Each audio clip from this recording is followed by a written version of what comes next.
ನಮಸ್ಕಾರ ಸ್ನೇಹಿತರೆ, ನಾನು ನಿಮ್ಮ ಪ್ರೀತಿಯ ಲತಾ ನವೀನ್. ಎಲ್ಲರೂ ಕೂಡ ಹೇಗಿದ್ದೀರಾ? ಚೆನ್ನಾಗಿದ್ದೀರಾ ಅಂತ ಭಾವಿಸ್ತೀನಿ. ನಾನು ಕೂಡ ಚೆನ್ನಾಗಿದ್ದೀನಿ. ನೀವೆಲ್ಲರೂ ಕೂಡ ಚೆನ್ನಾಗಿದ್ದೀರಾ ಅಂತ ಭಾವಿಸ್ತಾ ಇವತ್ತಿನ ಈ ಒಂದು ವಿಡಿಯೋನ ಪ್ರಾರಂಭ ಮಾಡ್ತಾ ಇದ್ದೀನಿ. ವಿಡಿಯೋನ ಫಸ್ಟ್ ಟೈಮ್ ನೋಡ್ತಾ ಇದ್ರೆ ಸಬ್ಸ್ಕ್ರೈಬ್ ಮಾಡ್ಕೊಳ್ಳಿ, ನನ್ನ ಇನ್ಸ್ಟಾಗ್ರಾಮ್ ಪೇಜನ್ನು ಹೋಗಿ ಫಾಲೋ ಮಾಡಿ, ಸಪೋರ್ಟ್ ಮಾಡಿ ಅಂತ ಹೇಳ್ತಾ ಇವತ್ತಿನ ಈ ಒಂದು ವಿಡಿಯೋನ ಸ್ಟಾರ್ಟ್ ಮಾಡೋಣ. ಸ್ನೇಹಿತರೆ, ಗೃಹಲಕ್ಷ್ಮಿ ಯೋಜನೆಯ 32ನೇ ಕಂತಿನ ಹಣ ಬಿಡುಗಡೆ ಆಯ್ತಾ ಅಂತ ನೀವು ಕೇಳಿದರೆ ಖಂಡಿತ ಬಿಡುಗಡೆ ಆಗಿಲ್ಲ. ಸೊ ಇದನ್ನ ಡೈರೆಕ್ಟ್ ಆಗಿ ನಿಮ್ಮ ಹತ್ರ ಹೇಳ್ತಾ ಇದ್ದೀನಿ. 32ನೇ ಕಂತಿನ ಹಣ ಯಾರಿಗೂ ಕೂಡ ಬಿಡುಗಡೆ ಆಗಿಲ್ಲ. ನಿಮಗೆ ಮಾತ್ರ ಅಲ್ಲ, ಯಾರಿಗೂ ಕೂಡ ಬಿಡುಗಡೆ ಆಗಿಲ್ಲ. ಸದ್ಯಕ್ಕೆ ಯಾವಾಗ ಬಿಡುಗಡೆ ಆಗತ್ತೆ ಅನ್ನೋದೇ ಅಪ್ಡೇಟ್ ಖಂಡಿತ ಗೊತ್ತಿಲ್ಲ.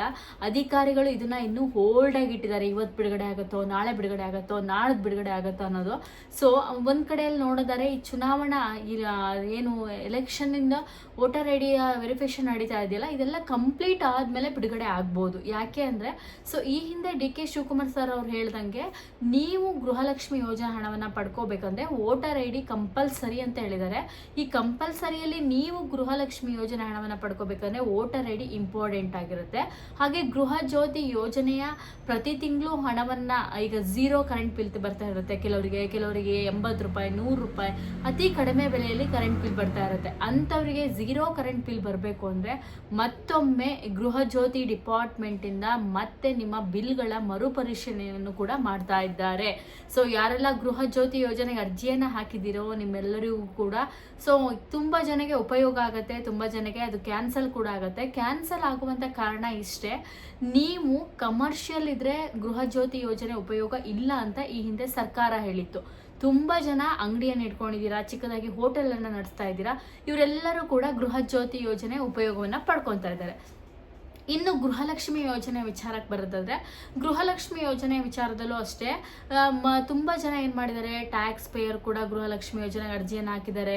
ಹಾಗೆಯೇ ನೀವು ನೋಡ್ತಾ ಇರ್ಬೋದು, ತುಂಬ ಜನ ಬೇರೆ ಸ್ಟೇಟಿಂದ ಬಂದು ನಮ್ಮ ಸ್ಟೇಟಲ್ಲಿ ಅರ್ಜಿಯನ್ನು ಹಾಕಿ ಉಚಿತ 2,000 ಹಣ ಪಡ್ಕೊತಾ ಇದ್ದಾರೆ. ಈ ಹಿಂದೆ ಸರ್ಕಾರ ಕೂಡ ಹೇಳಿತ್ತು ಅಂತ ತಪ್ಪನ್ನು ಮಾಡಬೇಡಿ ಅಂತ. ಆದರೆ ಜನ ಕೇಳಬೇಕಲ್ಲ ಮಾತನ್ನ, ಅವರು ಕೂಡ ಅರ್ಜಿಯನ್ನು ಹಾಕಿ ಪಡ್ಕೊತಾ ಇದ್ದಾರೆ. ಇದೆಲ್ಲದೂ ಕೂಡ ಸರ್ಕಾರದ ಗಮನಕ್ಕೆ ಬಂದ ನಂತರನೇ ಮರುಪರಿಶೀಲನೆ ಅಂತ ಹೇಳಿ ಒಂದು ಹೊಸ ರೂಲ್ಸ್ ಅನ್ನ ತಂದಿದೆ. ಈ ಹೊಸ ರೂಲ್ಸ್ ಅಲ್ಲಿ ಎಷ್ಟು ಜನಕ್ಕೆ ಬರುತ್ತೋ, ಎಷ್ಟು ಜನಕ್ಕೆ ಬರಲ್ವೋ, ಯಾವಾಗ ಬರುತ್ತೋ ಅನ್ನೋದು ಒಂದಿಷ್ಟು ಗೊಂದಲ ಕೂಡ ಇದೆ. ಆದ್ರೆ ಈ ಹಣ ಬರೋದು ಲೇಟ್ ಆದಂಗೂ ಎಷ್ಟೋ ಜನರಿಗೆ ಅನುಕೂಲ ಕೂಡ ಆಗಿದೆ ಗೃಹಲಕ್ಷ್ಮಿ ಯೋಜನೆ ಹಣ. ಸೊ ಪ್ರತಿ ತಿಂಗಳು 2,000 ರೂಪಾಯಿ ಬರೋದ್ರಿಂದ ಏನೋ ಒಂದು ಮೆಡಿಸಿನ್ ಖರ್ಚಿಗೋ ಅಥವಾ ಸ್ವಂತ ಖರ್ಚುಗಳಿಗೋ, ತರಕಾರಿಗಳಿಗೋ, ಮಕ್ಕಳಿಗೆ ಏನೋ ಒಂದು ಕೊಡ್ಸೋದಕ್ಕೋ ಉಪಯೋಗ ಆಗಿತ್ತು ಅನ್ನೋದು ಸತ್ಯ. 2,000 ರೂಪಾಯಿ ಹಣ, ಈ 2,000 ರೂಪಾಯಿ ಹಣ ಸ್ಟಾಪ್ ಆಗಿರೋದ್ರಿಂದ ಎಷ್ಟು ಜನಕ್ಕೆ ಪ್ರಾಬ್ಲಮ್ ಆಗ್ತಿದೆ ಅಂದ್ರೆ ಒಳ್ಳೆಯವರಿಗೂ ಕಾಲ ಇಲ್ಲ ಗುರು ಅನ್ನೋ ತರ ಆಗ್ಬಿಟ್ಟಿದೆ. ಯಾಕಂದ್ರೆ ಅಷ್ಟು ತೊಂದರೆಯನ್ನ ಕೊಡ್ತಾ ಇದೆ ಯಾರೋ ಒಂದಿಷ್ಟು ಜನ ಮಾಡಿರುವ ತಪ್ಪಿಗೆ. ಸೊ ಎಷ್ಟೋ ಜನ ನಿಯತ್ತಾಗಿ ಹಣವನ್ನ ಪಡ್ಕೊಂತ ಇರೋರಿಗೂ ಕೂಡ ಇದು ತೊಂದರೆ ಆಗಿದೆ ಅಂತಾನೆ ಹೇಳ್ಬೋದು. ಈ ಹಿಂದೆ ಸರ್ಕಾರ ಹೇಳಿತ್ತು ಇಂಥವರಿಗೆ ಗೃಹಲಕ್ಷ್ಮಿ ಯೋಜನೆ ಹಣ ಸಿಗೋದಿಲ್ಲ, ಗೃಹ ಜ್ಯೋತಿ ಯೋಜನೆ ಇಂಥ ರೂಲ್ಸ್ ಇದ್ರೆ ನಿಮಗೆ ಲಭ್ಯವಿಲ್ಲ ಅಂತ.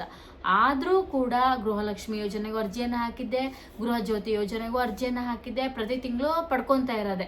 ಆದರೆ ಇದರಿಂದ ಎಷ್ಟು ಜನಕ್ಕೆ ಉಪಯೋಗ ಆಗ್ತಾ ಇತ್ತು ಅವರಿಗೆಲ್ಲರಿಗೂ ಕೂಡ ಈಗ ಒಂದು ಬೇಜಾರು, ಜೊತೆಗೆ ಏನಪ್ಪ ಈ ಥರ ಆಗೋಯ್ತು, ನಮ್ಗೆ 2,000 ರೂಪಾಯಿ ಬರ್ತಾ ಇತ್ತು, ಒಂದು ಮಾತ್ರೆ ಖರ್ಚಿಗಾರು ಆಗ್ತಾ ಇತ್ತು, ಹಿಂಗಾಗೋಯ್ತು, ಸರ್ಕಾರಕ್ಕೂ ಬೈಕು ಅಂತಾರೆ, ಜೊತೆಗೆ ಯಾರು ಈ ಥರ ತಪ್ಪು ಮಾಡಿರ್ತಾರೋ ಅವ್ರಿಗೂ ಕೂಡ ಬೈಕು ಅಂತಾರೆ ಅಂತಲೇ ಹೇಳ್ಬೋದು. ಸೊ ನಿಮ್ಗೇನು ಅನ್ಸುತ್ತೆ ಅಂತ ಹೇಳಿ.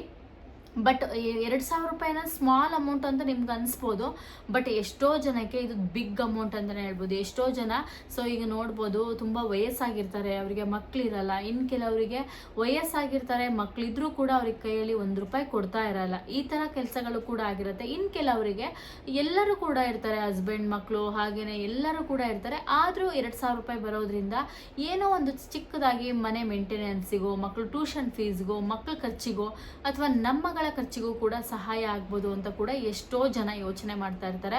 ಇದಕ್ಕೆಲ್ಲದೂ ಕೂಡ ತಡೆ ಎಳ್ದಂಗೆ ಆಗಿದೆ ಅನ್ನೋದು ನನ್ನ ಅಭಿಪ್ರಾಯ.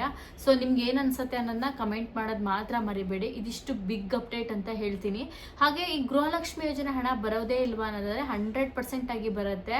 ಸೊ ಯಾವಾಗ ಬರುತ್ತೆ ಅನ್ನೋದು ನಾವು ಕಾದ್ ನೋಡ್ಬೇಕು. ಬಟ್ ನೋಡೋದಾದ್ರೆ ಇದು ಏನಂತಂದ್ರೆ ಎಲೆಕ್ಷನ್ ಚುನಾವಣಾ ಕಾರ್ಡಿಂದು ಚೆಕ್ ಮಾಡ್ತಾ ಇದಾರಲ್ಲ, ಇದೆಲ್ಲ ಕ್ಲಿಯರ್ ಆದ್ಮೇಲೆ ಗೃಹಲಕ್ಷ್ಮಿ ಯೋಜನೆ ಹಣ ಬರೋದು. ಅಲ್ಲಿ ತನಕ ತನಕ 100% ಆಗಿ ಬರಲ್ಲ, ಅಷ್ಟಂತೂ ಹೇಳಬಲ್ಲೆ. ನೆಕ್ಸ್ಟ್ ಇನ್ನೊಂದು ವಿಚಾರ ಅಂದರೆ ಗೃಹ ಜ್ಯೋತಿನೂ ಅಷ್ಟೇ, ಈ ತಿಂಗಳಲ್ಲಿ 0 ಕರೆಂಟ್ ಬಿಲ್ ಬರಲ್ಲ, ಈ ತಿಂಗಳು ಕರೆಂಟ್ ಬಿಲ್ಲೇ ಬರಲ್ಲ ಅಂತ ಹೇಳ್ತಾ ಇದ್ದಾರೆ. ಸೊ ಕೆಲವರಿಗೆ Paytm ಅಲ್ಲಿ ಶೋ ಆಗ್ತಾ ಇದೆ, ಮನೆ ಹತ್ರ ಬಂದು ಏನು ನಾವು ಪ್ರತಿ ತಿಂಗಳು ನಮಗೆ ಕರೆಂಟ್ ಬಿಲ್ಲನ್ನು ಕೊಟ್ಟು ಹೋಗ್ತಾರಲ್ವ, ಸೊ ಇವರು ಬಂದು ಕೊಟ್ಟಿಲ್ಲ ಅಂತ ಕೂಡ ಹೇಳ್ತಾ ಇದ್ದಾರೆ. ನೀವಿರುವಂಥ ಏರಿಯಾದಲ್ಲಿ ಅಥವಾ ನಿಮ್ಮ ಮನೆ ಹತ್ರ ಲೈನ್ ಮ್ಯಾನ್ ಅಥವಾ ಕರೆಂಟ್ ಮ್ಯಾನ್ ಬಂದು ನಿಮಗೆ ಬಿಲ್ಲನ್ನು ಕೊಟ್ಟಿದ್ದಾರಾ, ಅಥವಾ ನಿಮಗೆ Paytm ಅಥವಾ ಫೋನ್ಪೇಯಲ್ಲಿ ಮಾತ್ರ ತೋರಿಸ್ತಾ ಇದೆಯಾ ಅದನ್ನು ಚೆಕ್ ಮಾಡಿ ಹೇಳಿ ಒಂದ್ಸರಿ. ಯಾಕಂದರೆ ಬೇರೆಯವ್ರಿಗೂ ಕೂಡ ಒಂದು ಕನ್ಫರ್ಮೇಷನ್, ಒಂದು ಕ್ಲಾರಿಟೀಸ್ ಕೂಡ ಸಿಗುತ್ತೆ ಅಂತ ಹೇಳ್ತೀನಿ. ಇದಿಷ್ಟು ಬಹಳ ಬಿಗ್ ಅಪ್ಡೇಟ್ ಅಂತಲೇ ಹೇಳ್ತೀನಿ ಗೃಹಲಕ್ಷ್ಮಿ ಯೋಜನೆಯ ಬಗ್ಗೆ, ಹಾಗೆಯೇ ಗೃಹ ಜ್ಯೋತಿ ಯೋಜನೆ ಬಗ್ಗೆ. ನಿಮ್ಮ ಮನೆಗೆ BLO ಅಧಿಕಾರಿಗಳು ಇನ್ನೂ ಬಂದಿಲ್ಲ ಅಂದರೆ ವರಿ ಮಾಡ್ಕೋಬೇಡಿ, ಡೆಫಿನೆಟ್ಲಿ ಆಗಿ ಬರ್ತಾರೆ. ಸೊ 2 ಫಾರಮ್ ಕೊಡ್ತಾರೆ, ಫಿಲ್ ಮಾಡಿಕೊಟ್ರೆ ಆಯಿತು. ಸೊ ಇದಿಷ್ಟು ಗೃಹ ಜ್ಯೋತಿ, ಗೃಹ ಲಕ್ಷ್ಮಿ ಹಾಗೆಯೇ BLO ಅಧಿಕಾರಿಗಳು ಬರುವಂಥ ಚುನಾವಣಾ ಆಯೋಗದ ಒಂದು ಬಿಗ್ ಅಪ್ಡೇಟ್ ಅಂತ ಹೇಳ್ತೀನಿ. ಸೊ ಗೃಹಲಕ್ಷ್ಮಿ ಯೋಜನೆ ಹಣ ಜಮಾ ಆಗಿದೆಯಾ ಅಂದರೆ ಇನ್ನೂ ಇಲ್ಲ, ಜಮಾ ಆಗಿರೋದು 30ನೇ ಕಂತಿನ ಹಣ ಪೆಂಡಿಂಗ್ ಇರೋರಿಗಷ್ಟೇ. ಹೊಸದಾಗಿ ಇನ್ನೂ ಯಾರ ಖಾತೆಗೂ ಜಮಾ ಆಗಿಲ್ಲ. ಜಮಾ ಆದ ತಕ್ಷಣ ಖಂಡಿತ ನಿಮ್ಗೆ ಅಪ್ಡೇಟ್ ಕೊಡ್ತೀನಿ. ಸೊ ಇದು ಬಹಳ ಮುಖ್ಯವಾದ ಅಪ್ಡೇಟು, ದಯವಿಟ್ಟು ಶೇರ್ ಮಾಡಿ, ಪ್ರತಿಯೊಬ್ಬರಿಗೂ ಕೂಡ ಸಹಾಯ ಆಗುತ್ತೆ ಅಂತ ಹೇಳ್ತಾ ಸೊ ಇವತ್ತಿನ ಈ ಒಂದು ವಿಡಿಯೋನ ಮುಗಿಸ್ತೀನಿ. ವಿಡಿಯೋ ಇಷ್ಟ ಆದರೆ ಲೈಕ್ ಮಾಡಿ, ಶೇರ್ ಮಾಡಿ, ಸಬ್ಸ್ಕ್ರೈಬ್ ಮಾಡ್ಕೊಳ್ಳಿ. ಥ್ಯಾಂಕ್ ಯು, ನಮಸ್ಕಾರ.